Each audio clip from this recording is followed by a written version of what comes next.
and let's start opening everything up. Emily, let's get us into the show. So let's get YouTube going. Let's get everything going. It's time to go.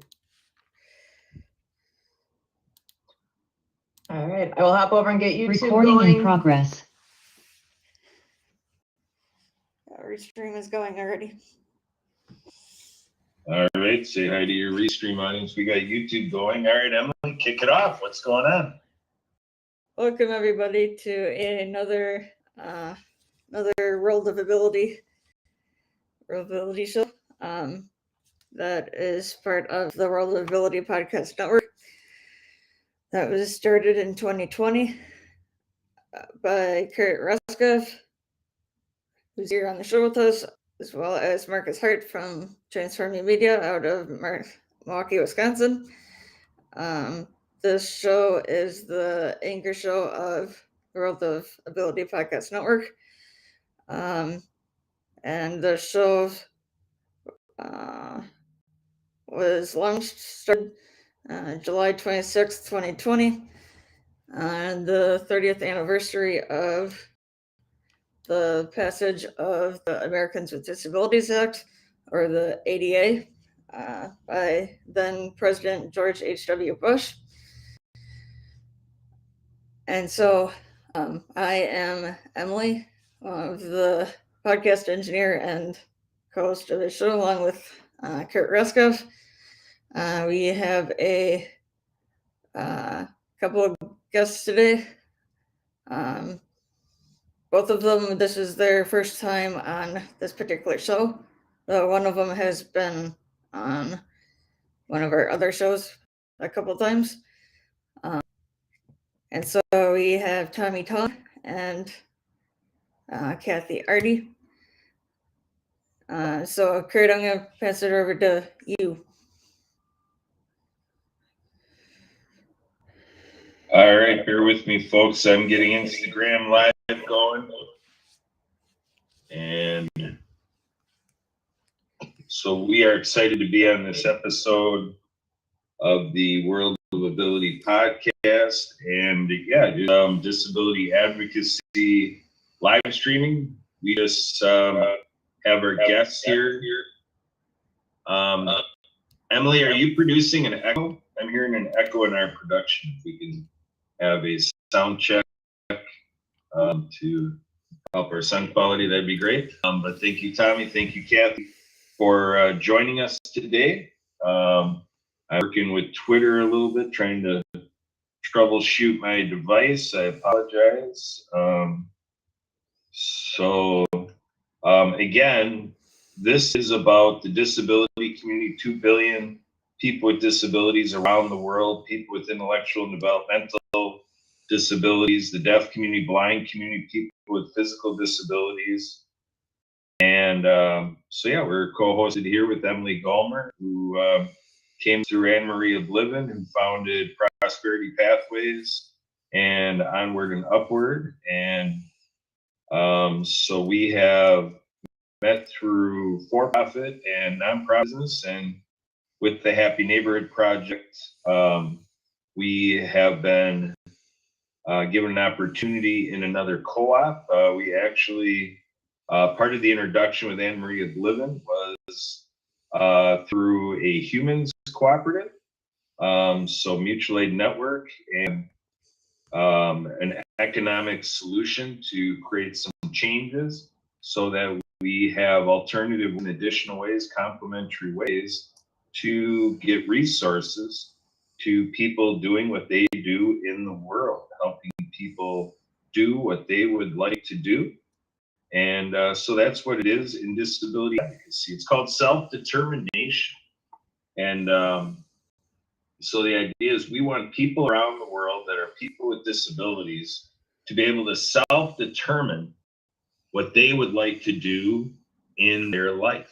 And so with this, again, people with intellectual and developmental disabilities, deaf community, blind community, people with physical disabilities, the Americans with Disabilities Act protects people with sensitivity to EMF waves, and with all the electromagnetic fields that we put the air with all of our 5G networks and our smart homes and the Wi-Fi's and the Bluetooth and all that stuff is great, but it does have a biological impact, and some people have a sensitivity to it, and the Americans with Disabilities Act protects that people with these sensitivities. It could be chemical sensitivity, fragrances and stuff like that. So we try to tend to the marginalized population, the minority groups, and try to create this narrative of how we can make everything for everybody. So we're going to get started here, and we're going to meet our guests, and we're going to just learn what they do in life.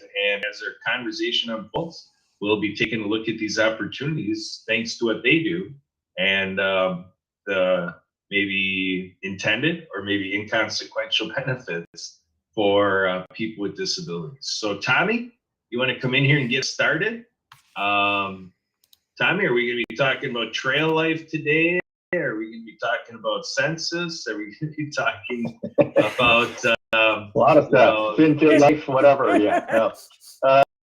No. Hey, thanks for welcoming. Thanks a lot, Kurt and Emily. Yeah, I'm going to talk about trail life today because we were able to do some camp out last weekend, the President's Day weekend. We took some time to take our troop 102 in Northern California to an area called Laguna Mountain campground area, and that's a little bit south of Pinnacles, which is a national park. But in the Laguna Mountain, we were able to find some camping spots as well as places to hike. So yeah, it's we took about 10 boys were out there with us, and 5 adults. Fantastic time. It's a little bit about trail life. It's a outdoor program for boys between the age of 5 to 18, and it's across the nation. So you can look for troops around your area, and see if you can plug in any families or any boys that are in that age range. There is a girls component called American Heritage Girls. You can look for them as well. But yeah, I just wanted to share a little bit about what we did, and if that's all right, I can tell a little story or see what kind of adventures we had. Is that how much time do I have? Well, feel free. Kurt, you're on mute, but Muted. Go ahead. I'm on mute too. Let me know, but I'll start in. We're both on. Flag me when. We're both on mute. We're both on mute. That's not cool. But go right ahead. If you want to tell a story or anything, feel free. Yeah. Just the adventure we kind of had. Some of it teams in with this life training we had. So we had been to this one campsite before, or this area, but we were not able to reach it to. There's a waterfall area. So last time we were going there, it was during the summertime, so I'm sure fickle. So this time we were able to make it to this waterfall, and it's along, I think it's Sweetwater stream or something like that is where it is. But when we got there, the boys had a lot of fun. Whenever there's boys and there's water and things they can nature type stuff they can play around in. It was pretty fun. But one strange thing that we noticed was there were icicles there. So it's been shit.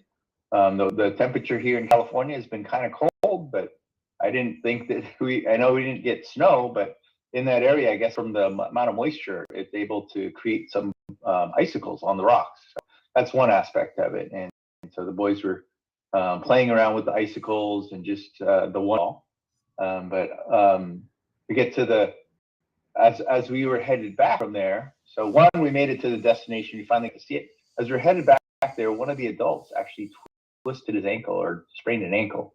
So that posed a pretty difficult situation for us to figure out. Okay, how do we as 10 boys and 5 adults get an adult out of this area? So about a 2-mile hike in. I guess about a mile and a half he was where he twisted his ankle. So but we ended up trying to find some sticks or a stick that's long enough to make like a crutch, and had to kind of some of the boys had pocket knives with saws on it, so they were able to saw off some of the small branches and make a little crutch. And they did that for a little while. We were able to walk him across this little stream, which is very small, but and make it some way up the path. But I think The other part, so that's one half, is we're just putting our life skills of first aid into action, right? How do we get this grown man up the hill? So we were able to kind of help him figure that out. But first, initially we had put had to get our first aid kits out. We had an ace bandage wrapped his foot.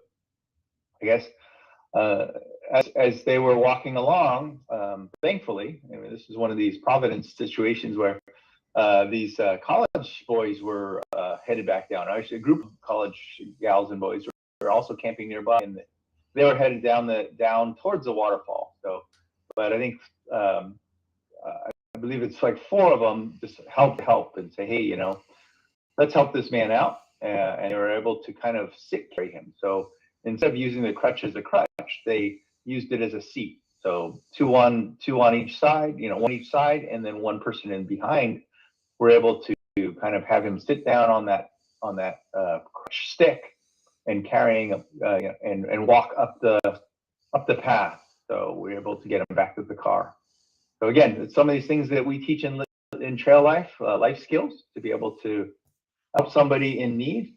But it's also I guess a good testament to people around that are good Samaritans, that are willing to help and to help us to help him get out of a tough situation. So really appreciate it for those folks who helped us. 2 of them actually were from Cal Poly, which is one of me and another one of the adult leaders. So it's good we could have that other connection there. So it's a small world, but it was a fantastic trip overall, and we successfully got him out of there, and then his family to pick him up. So, and yeah. Well, that's too Glad bad. to be able to share that. It was too bad that he sprained his ankle, but it gave the boys an experience, though, to practice the first aid and the whatever for the experience part of it. Yeah, it's exactly it, and that's sort of why. I mean, we don't go out there to get injured, but just to have that confidence that, hey, we were able to get somebody out there back to safety. So it's a fantastic and kind of a blessing in a trip itself. And overall, the rest of the trip went well. That's good. Thanks for allowing me to share that. That's good. Do you have any comments?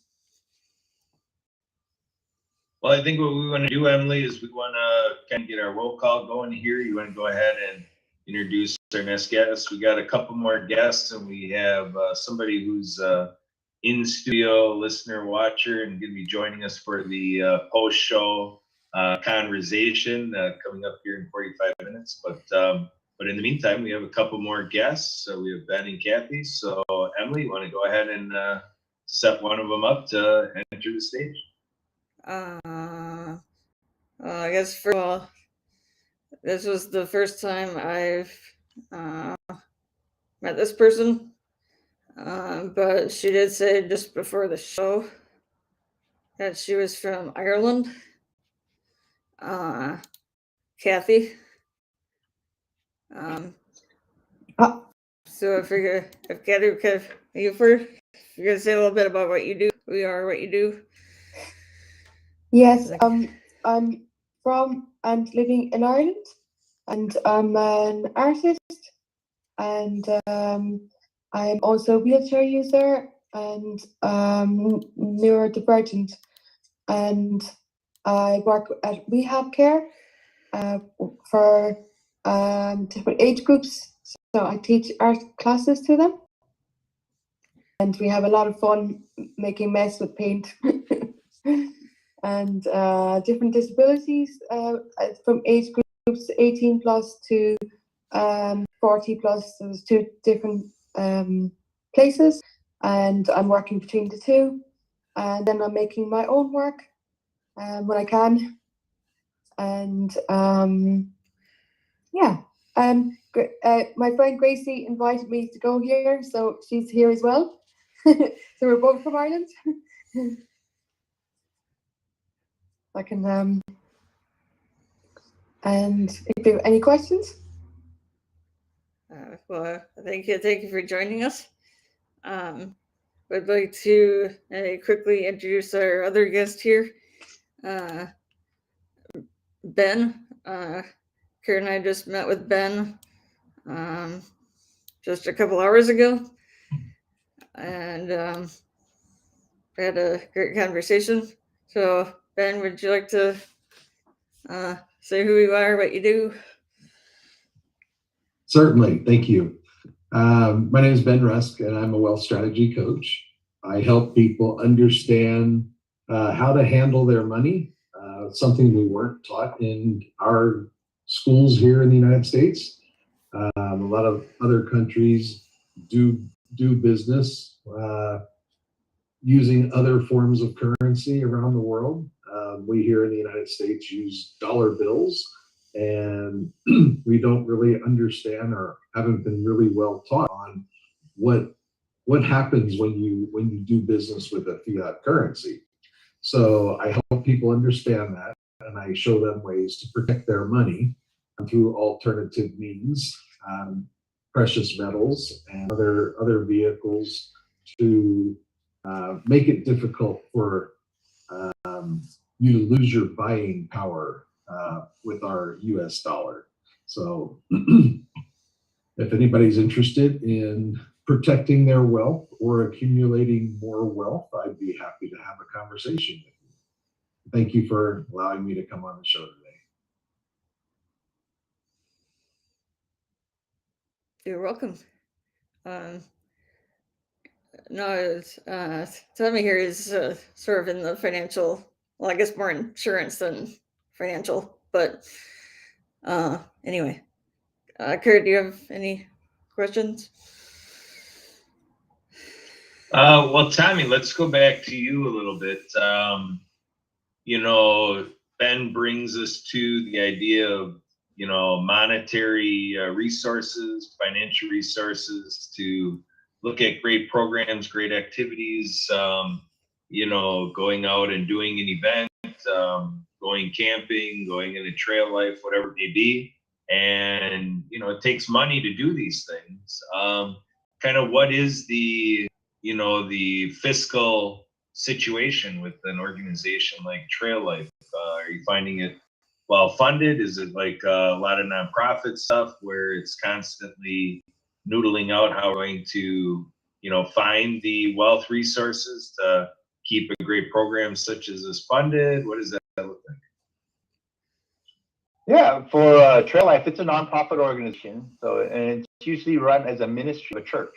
So that's where the nonprofit still stems from the church itself, and the programs that we have or the events that we do are either the troop itself raises funds in fundraising activities. So we are always open to hearing about and participating in fundraising activities to get the income that will help support the events, whether it's the travel expense or the food that we're eating there, especially the gas prices in there. But some of the places that we look for are, I guess the place that we camped at recently was Bureau of Land Management.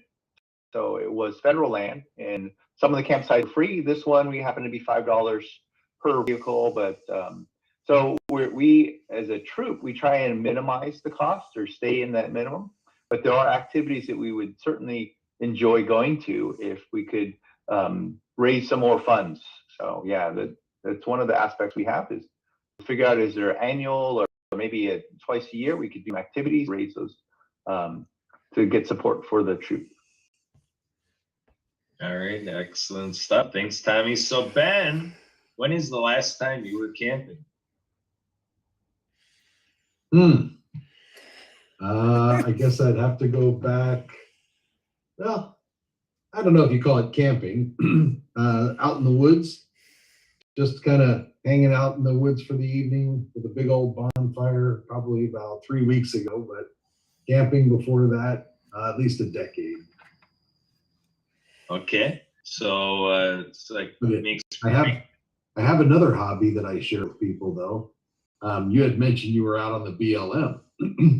Yeah. I frequent that area quite a bit in many states because I'm a gold prospector. So, Oh, wow. you know, it's another activity you could think about doing while you're out there, being on BLM land. You can prospect for gold without any permits or anything like that. So that might be an activity your troop might want to look into. Get a little educated on it so you know where to look. Plenty of YouTube videos show you how to pull it out of the ground and how to find it. But that's another reason why you'll see me out in the BLM is, you know, looking for gold. Wow, that's fantastic. I think we're going to start wondering where the pots and pans went from our patrol kit when we when we got there. What happened to them? So we may end up putting some. I guess there's specific pans for that. Am I correct? That is correct. Yeah. Yeah, there's a national organization called the Gold Prospectors Association, the GPAA. You can go to their website and get the basic kit for your troops. Nice. That sounds good. We may be able to fund our own events through gold prospecting at each one. Okay, boys, you know, Let's go find some gold. Everyone in the troop out there will fund it for the at least the trip, right? It'll pay for the gas money. Absolutely. All right. All right, so Ben, you know, kind of bringing up churches, bringing up faith communities and so forth. Are you and your organization, your system, this idea of gold, I'm Catholic and I go into churches and geez, you look at the ornamentation and you just be like, wow, it looks like they invested in gold in this building, you know, like there's gold structure, you know, going on. Are you seeing much of that in terms of in faith communities, you know, are faith communities investing in gold for what they need to be funded for in the future of their faith practices? What I'm seeing is more that the organizations are educating their congregations. They don't want harm come their way, so they utilize our program to help them understand how to protect what they already have. And you know, a lot of people wind up, you know, looking into it further and generating additional income for their families. But because they do it together, they're much more powerful and they're able to spread the word very quickly. So, you know, we definitely have seen, you know, enormous interest amongst faith-based organizations. So I would strongly suggest that if you have a group or a community that wants this education, by all means, go ahead and just invite me to do a presentation for them, and they can decide for themselves if this is, you know, a direction they want to go, or if this is, you know, right for them. So we're always available to help. All right, that sounds good. So Tommy, what do you think about this? You're explaining that trail life in part is made possible by a faith community, a church community, so forth. And we're talking about the future of a great program like Trail Life in terms of funding, and you're having fun with it, talking about, you know, your, you know, the boys going out and looking for gold and what that might be. But in terms of the faith community side of it, the church side of it, do you see that that would be relevant? Would the members of your church community be open to an idea of what can gold mean for everything that the church does? Well, it's interesting because each troop is under under one of the churches as a sponsor, but many of our members come from different churches, so that's kind of an interesting situation there. So then each, I guess, as far as the troop or the members there helping out. I think that would be, an interesting idea of ways of, one for funding and doing things like that, but also, looking at different means of being able to. I guess one of the things that our boys do actually is community service. So they are trying to do things that don't require money, or they're bartering, right?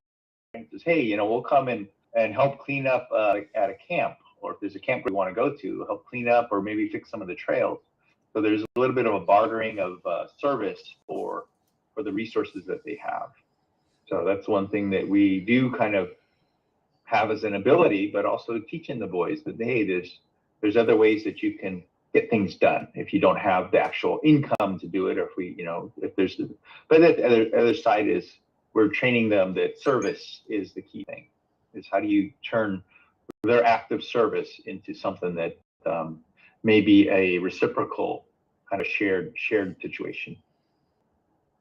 All right, so Tommy, what happens with the boys in terms of first aid, CPR, emergency response? Something happens in the trail, if one of their friends is injured, how does that all happen in terms of responding to bodily injury?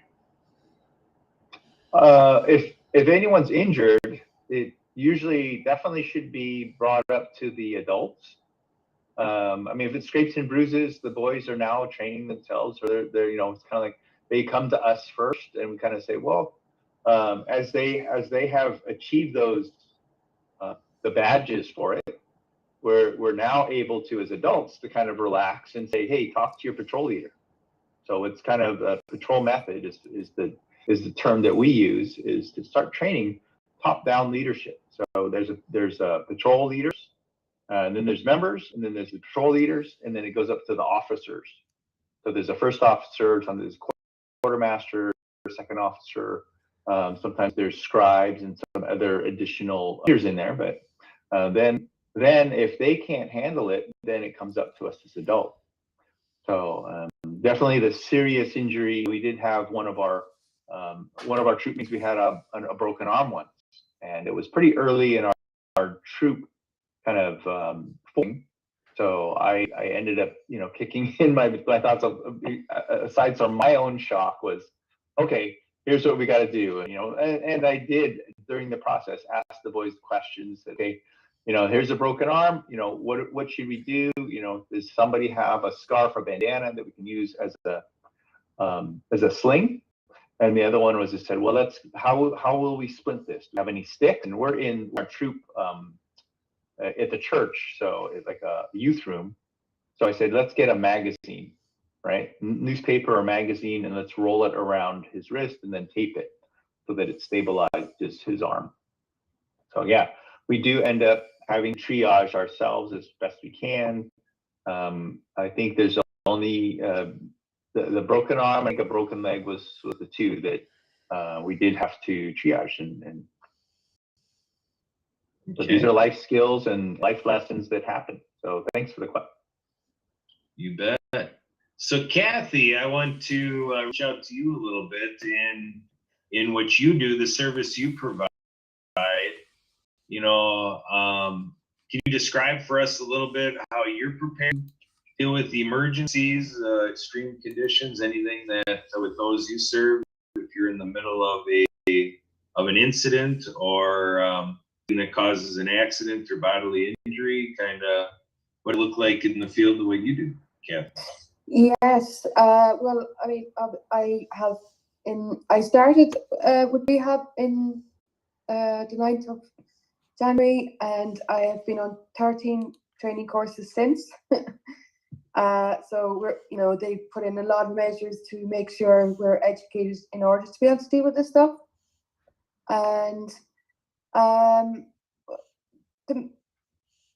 we have varied levels of disabilities, from autistic to cerebral palsy to Down syndrome, and they're all wonderful, and they're all so creative, and they get so into making art. I just love working with them.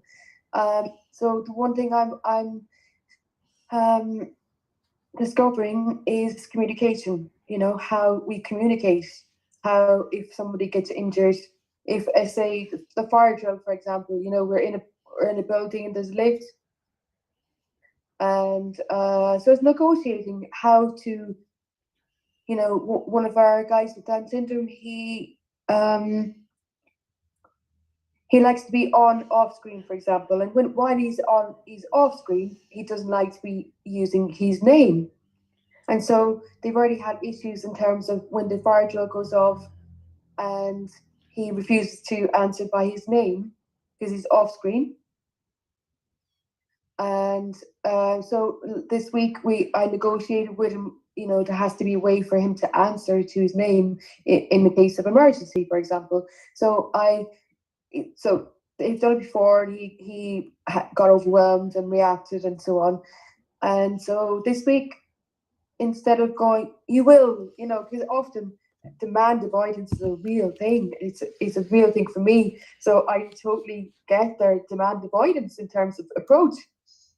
And so we were doing Easter cards this week and sending it off to online competition. And so the way I approached it was I wrote it on a paper. I went into him. I took my paper with me. I said, "What is your name?" He was already, no, I'm off screen. I says, "Well, for this purpose, we need to have your name, and can you call it out for me?" And he was fine. So really, it's about approach for me, and communication is key. And we have many ways of communication. Forms, body, especially for non-verbal, body language is huge, and some learning lots of sign language and so on. And each individual is so different. You cannot fit one into any box because there can be multiple difficulties, and so we have to assess each person on an individual case, and once we've done that, then it was pretty good. It's great to see them doing the art and they're building confidence and finding things they haven't done before. And so I think the moment for me is communication, is how we communicate those needs, If that makes any sense. It does. It does. Thank you for Okay. sharing. Good insights here. And so we're going to take a segue on your idea about communication. We're joined by another friend of ours. I tend to call friends in the Happy Neighborhood Project or Happy Neighbors. And so we have Patricia McDowell is here with us right now, and she's got a different type of communication that she provides, but very effective. And it's kind of handy for situations like this. We kind of have a good gallery of guests and a team here, and the idea of keeping people straight, who's who, what do you do, and being able to stay in touch in a general sense, and be able to, do the follow-up, and things in life. They always say, or like to kind of do a play on words with Ben's aspect, with wealth, we can say fortune is in the follow-up. So Patricia, you have a tremendous follow-up tool and technology, digital business cards. You want to describe a little bit more about, how you got introduced to digital business cards, kind of what you got, electrified by with that, and how you dove into digital business cards and why you're passionate to share this opportunity to have a digital business card the way you bring it forward. Well, thank you so much, Kirk, and thank you for the opportunity. And sorry I was late getting on. I had a client here. And let me tell you a little bit about my background. So my background is I have my BA in education in through 6, and I got my master's in speech pathology and audiology. So listen to Kathy, and she was hitting really into my field as a speech pathologist. How I got into this business, I actually ended up leaving the job and going into politics. And then once I finished serving for 8 years as the first woman to serve as the majority leader of the Yonkers City Council, I wanted to go into business for myself because I couldn't see myself going back into the school or going back into a hospital setting. So I ran to a friend who was telling me about this digital business card. And so I was really interested in it. And one of the features that I like about the card, and especially for me, because Kirk and I know Emily knows this, is that I suffer with what's called central retinal vein occlusion, which is like taking mayonnaise and smear it over your eyelids. That's basically what they say is like. And every so often it's on my right eye. Every so often my eye will bleed. And so I'm very conscious of people and visions and making sure that when they build their website, that their website fonts are of the right size, and also that they're not using a lot of slanted fonts, because italicized fonts sometimes for individuals are very difficult to read for some people, for people who have issues with their eyes. So the digital business card, what I liked about it is that it has a video, so that you can tell your story on the card about what it is that you do, and also about yourself. And yeah, and why is that important for people who are visually impaired or challenged, is that they can actually hear what it is that you do. They don't have to depend on trying to read the fonts and the contents of your card. And the other feature that I had liked about the digital business card that my card provides, at the very bottom of the card, the individual can actually send the person who gave them the card a voice message. So they don't have to rely on trying to use that little keyboard on your phone to try to text a message. And I know for me that's very difficult. It's I hit the wrong keys and I find it very, very frustrating. So so people who are challenged, they can actually use their voice to send a message to the person who had sent them the card. So those are some of the features that's great about the card. The other feature that's very good about the card is the fact that you never lose contact with people who you've given your card to. So even if you've given your card to someone 10 years ago, if you make any changes on the card, those changes will be automatically updated on those people's cards in their cell phones the minute you hit save. So that's one of the nice features of the digital business card. And the digital business card comes with a QR code. And that QR code does not change. So even when you make changes on your card, the QR code is automatically updated. So it's not like the QR code is no longer any good because you made changes. The QR code is linked to your URL, the unique URL for your card. So my card URL is https ://Tricia TRITIA.talkingbeatcard.net. So if I didn't want to do the digital business card anymore, and I decide I want to sell dresses, I could change the entire card. Obviously, that's not my name. My name would be the same as I get married. I could change the entire card, and everyone who had my card in the past will now know that I sell dresses. So those are some of the features that my card allows people to see for themselves.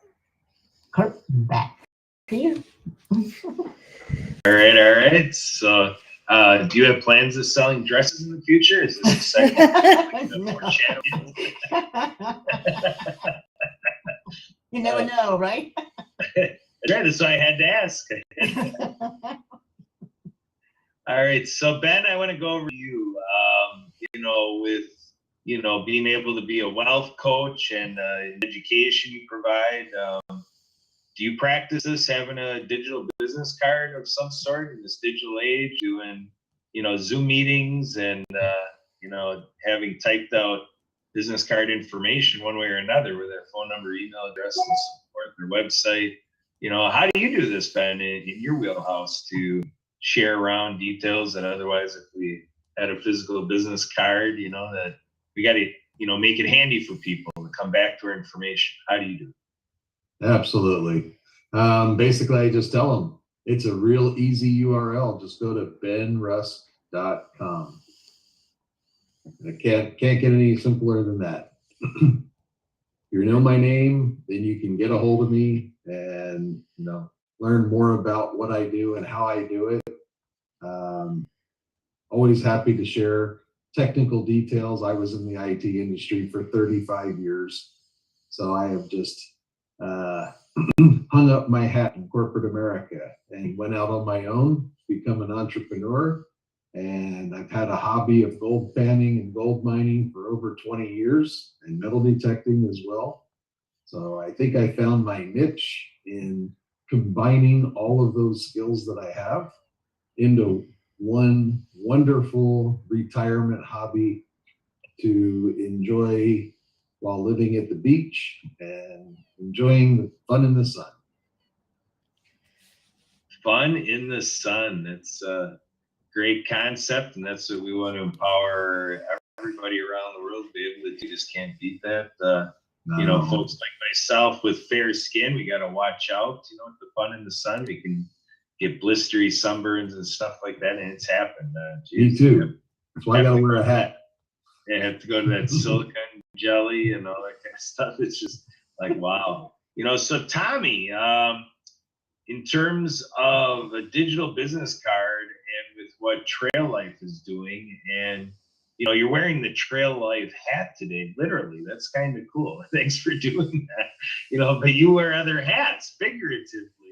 And and like Patricia was saying, that it can be handy to have a digital business card to help people keep track of your resourcefulness and the roles you play. How do you do it, Tommy? How do you help us out here keep track of what you can do and what we're connecting to you on with your different organizations? How do you help us keep it all straight? How do I help you keep it all straight? Well, one of the primary methods is my wife created a little Canva site, used Canva, and created a website for me. It's kind of similar to Linktree, if you've heard about those. And some of the businesses I have are in there and findable on the website as well. But it's a very simple method, but I'm sure there are other techniques, and definitely welcome to learn a little bit more about what Patricia has for digital cards. I know they're very powerful as far as being able to share. So one of the biggest differences is that you don't have to create physical cards anymore, right? So that's the other part, is you can just share it out digitally, and all the information goes with it. And save trees. Yeah, so saving some trees, and and then that how many cards do I have left, right? Situation. So, but I would say that on the other side too is that most people are taking that information and putting it into digital. So, right, if you can save that one step where it goes directly from me to the other person that I met into their contact list, then it does save that one step. Because I do have gone to networking events recently with the VEETS, had an in-person one, and people were still, traditionally handing out cards. And I'm sitting there going, well, they asked me for cards. And I said, I don't have cards, but I text, can I have your phone number? Or, here's my number. So once we have that information, there's always a quick way to send them my Canva link or some other link. I'm sure with Patricia's, there's probably a QR code that you can scan, and boom, you've got the information. On the bottom of the card, there's icons, so sharing icons. So if you choose to text someone your card, you just hit that text icon, and it goes right into the text message. All you have to do is put the person's information in, phone number. Fantastic. Excellent stuff. All right, so we're gonna go back to Kathy. Kathy, you've been hearing us talk a bit about digital business cards, sharing information, being available to others for what we do. Kathy, how does it work in your wheelhouse to make sure people are able to reach you and that demand keeps coming in for people to serve? What does that look like, Kathy, in your trade? Well, I have my website, and I am contactable there, and I have social media and stuff. But I have been using cards. I'm quite interested in this digital cards, but I'm also wondering, is this something could be used by the service users as in, you know, because sometimes they can go off and there's, you know, obviously we're not allowed to track them, but if there was a way of connecting, I'm thinking, you know, at the moment, I don't know if anyone has heard of iPlanet, but it's a way to identify participants and let them know who they are, who, you know, for new people who are staff coming in, to introduce them to, you know, they have a profile. So you were not having to ask the participants directly about the situations, as often they can't communicate it anyway. But then there's a few of the older age groups that can go a bit rogue and have Alzheimer's and dementia and so on. And I'm wondering, is there a way, because sometimes they won't answer phones, and I am curious about how, I suppose there is GPS and so on available, but yeah, I suppose I would be interested in terms of communication and keeping some kind of system on them that was user friendly. I suppose I would be interested in such things. You know, I work with blind and visually impaired as well, so I'm always interested about how can we make it more accessible to everybody, you know, and we're dealing with Europeans with different languages. We're dealing with Ukrainians and refugees with different languages and language barriers, and you know, they can't always access services or know how to access services, and so we're kind of dealing with that side of it as well too at the moment.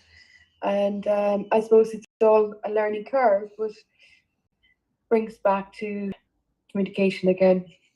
Can I answer a question? So with Yes. my card, we have a translator. So Uh-huh. it would translate the card to the various languages. Oh, great, yeah. So if you're dealing with a community that speaks, say, for example, only Spanish, then all of the icons on the card will automatically change to Spanish. And everyone who gets the card gets two cards. So you can have one card that's totally in Spanish, and then you can have the second card in English. And can I ask a question? Like, is it mainly directed at businesses or individuals?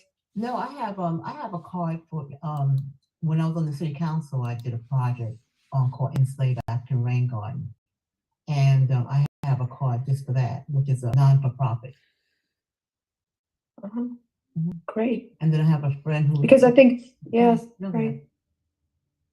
the sky's the limit. You know, yeah, great, because we're just facing some, you know, people have no identification, and the system's very slow here. I've already heard of it being so slow to, you know, unless you've got some form of ID, you can't access any services. And so you know, of course, my brain is always thinking of ways around this, you know, to be able to make it easier for them to see doctors and so on. You know, if they had some form of ID, digital ID.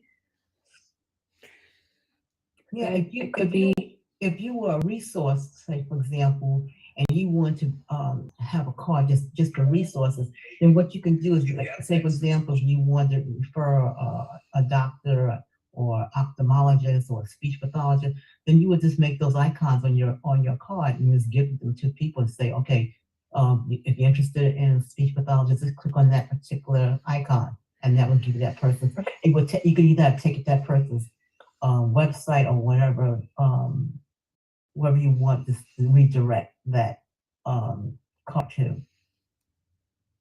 Cool. This is new to me, so it's very good to hear this stuff like this happening, and thank you for that information. You're welcome. I answered your question in the chat. Cool. All right. So Kathy, when you came on before the show started, I believe there was a comment. I'm trying to make sure we're bringing everything out that I'm aware of around being introduced to Kathy. And I don't think in the show here we shared anything about artistry, or did I miss that? Did you talk about you like art and you do artwork, right? Oh yes, yes. I have my master's degree in art, and I have a BFA, and then I have masters in art in the contemporary world. So I went to the mainstream education system in Ireland, and as a wheelchair user, that was very challenging. So it was not always accessible, and I had to make by turning up, I made just. But then I get labeled with a capital T for being in trouble. All right. So, Kathy, is there anything in terms of for folks listening and watching the show and the rest of us here, in terms of what you do, your artwork, your work on the rehab side of it and so forth? Do you have like any websites, any social media, anything that we can continue to follow your story after we're done here today? Sure, I have my website. It's KathleenO'Leary.artworks.wordpress.com. I can maybe send you the link. It's probably easier. Okay. And I do host Zooms, and teach there, and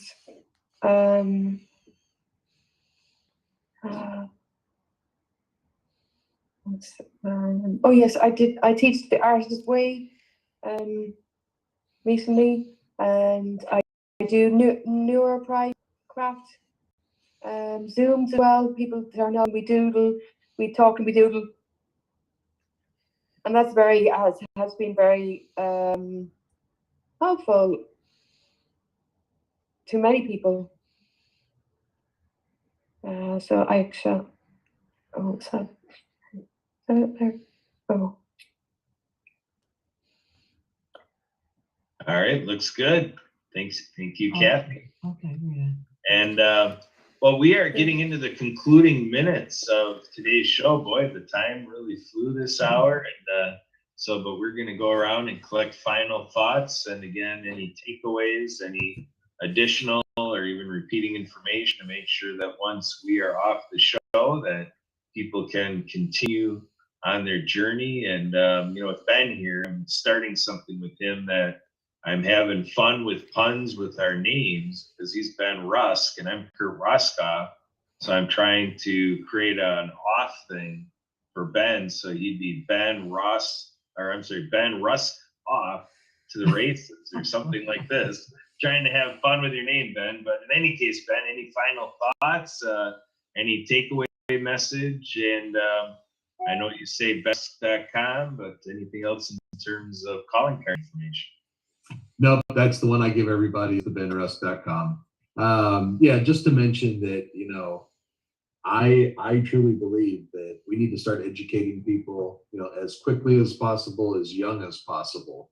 So there's no age groups that are off limit. I mean, I've got talks that I can do for elementary school age, high school age, college, career professionals, veterans, retirees. We can run the gamut on things that people should be thinking about when it comes to money in all of those categories, because it's a shame that we accumulate this knowledge and then we only share it with our peers, which means only those people that are at our age level or greater really get the benefit of our experience. And we got to learn to start passing it back down to the early ages so that they have the time to accumulate their wealth or to utilize the wealth that we leave behind more judiciously. So, I really welcome the opportunity to speak to large groups in any of those categories, to help to pass this educational knowledge along. Thank you. You're welcome. So thanks again for being with us today. So Tommy, final thoughts, takeaways, do-it-yourself information, calling card information for trail life. Help us button up your role today. Yeah, again, you know, I'm just appreciative of being able to be out with the with our troop and other boys that aren't my kids, you know, and share the information and being able to share life skills with them. I welcome everyone else to look for a troop at traillifeusa.com. That's 2 L's in there. Look for a troop in your area and plug some of these boys in. There's all the American Heritage Girls. .org is the other side of it. So if you want to plug these young adults into learning life skills that they can apply throughout the rest of their lives, I'd love to share that out to everyone else.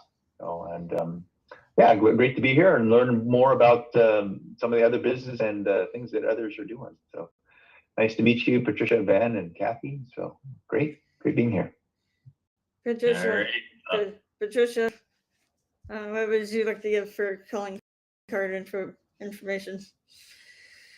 I'm sorry, Emily? What would you like to give? Give me calling card information in case somebody wants to get a hold of you. Okay, great. Yes. So my information, my digital business card is http S as in Sam colon / Tricia TRICIA dot talking V as in Victor card.net.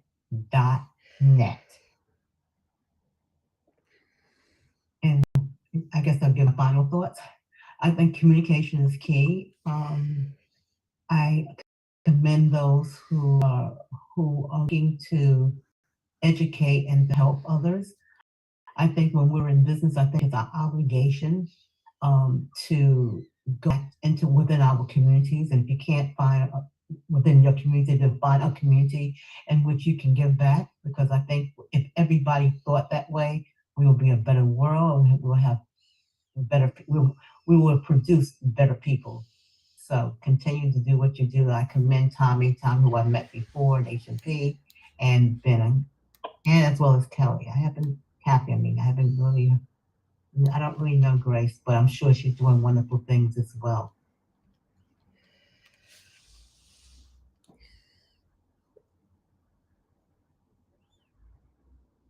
Emily, what's next for wrapping up the show? You got a minute to finish. Good luck. So, Kurt, do you have any last thoughts? Well, this is always funny, folks. She adds the last thoughts, but then she ends up putting her thoughts after mine. So I don't really get the last thought, but that's okay. We'll let you guys. So, but yeah, this is, great stuff here. Advocating for getting out in the trails and outdoor life and camping, and to look at the monetary funding resource, kind of where you're going to have, dollars to draw from and so forth. Patricia, it looks like we're going to need a repeat on your website again. Ben is actively trying to go to it right now. I put it in the chat, so it didn't happen. Okay, so it's HTTP S with those 2 little dots / and then it's T as in Tom, R as in rabbit, I as in ice cream, C as in Charles, I as in ice cream, A as in apple, dot talking V as in Victor card.net.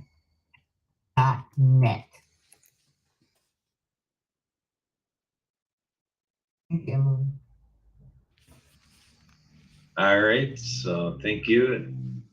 And then Emily, you put in the chat, I think you're missing a V as in Victor in there. I think it's she's missing the V, yeah. Talking V card. I actually I'm missing the V also when I put it in. Oh my goodness. Yeah, I think you. Yeah, I did too. Yeah. All right, so we're all good. So yeah, we got Patricia with her business card technology, where we can actually leave her an actual message that we speak right into her digital V card, and so good stuff here. So we got outdoors, wealth and connecting and taking care of people and artwork. So we've got it all here. We got Emily doing her virtual assistants, executive assistants, podcast engineering. We got my wife Sue running production, and we have another guest here who's going to be joining again. We're going to be closing out of here in seconds, and then we're going to be saying goodbye to everybody in the outside world, and we're going to have a little VIP meeting here for anybody that can stay. With any of our guests that do need to leave within the minute or very shortly here before we wrap up, definitely feel free to get on to do whatever it is you need to do. But we're here to stay hospitable and carry conversation if you're interested. So Emily, anything else in closing, or are we just gonna shut off the outside world right now? Okay, so I wanted to again thank Tommy, Ben, Patricia, Kathy, Gracie for joining us today. Also a special thanks and recognition to Marcus Hart, Transforming Media, Jay Stoyan of the Disability Channel, Zach Clayton of the PAC Channel for allowing us to have this on their platform. I also encourage everybody to check out all of our social media, YouTube, LinkedIn, Facebook, and subscribe, like, share, comment, and so on. We are here every Saturday at 2 p.m. Central.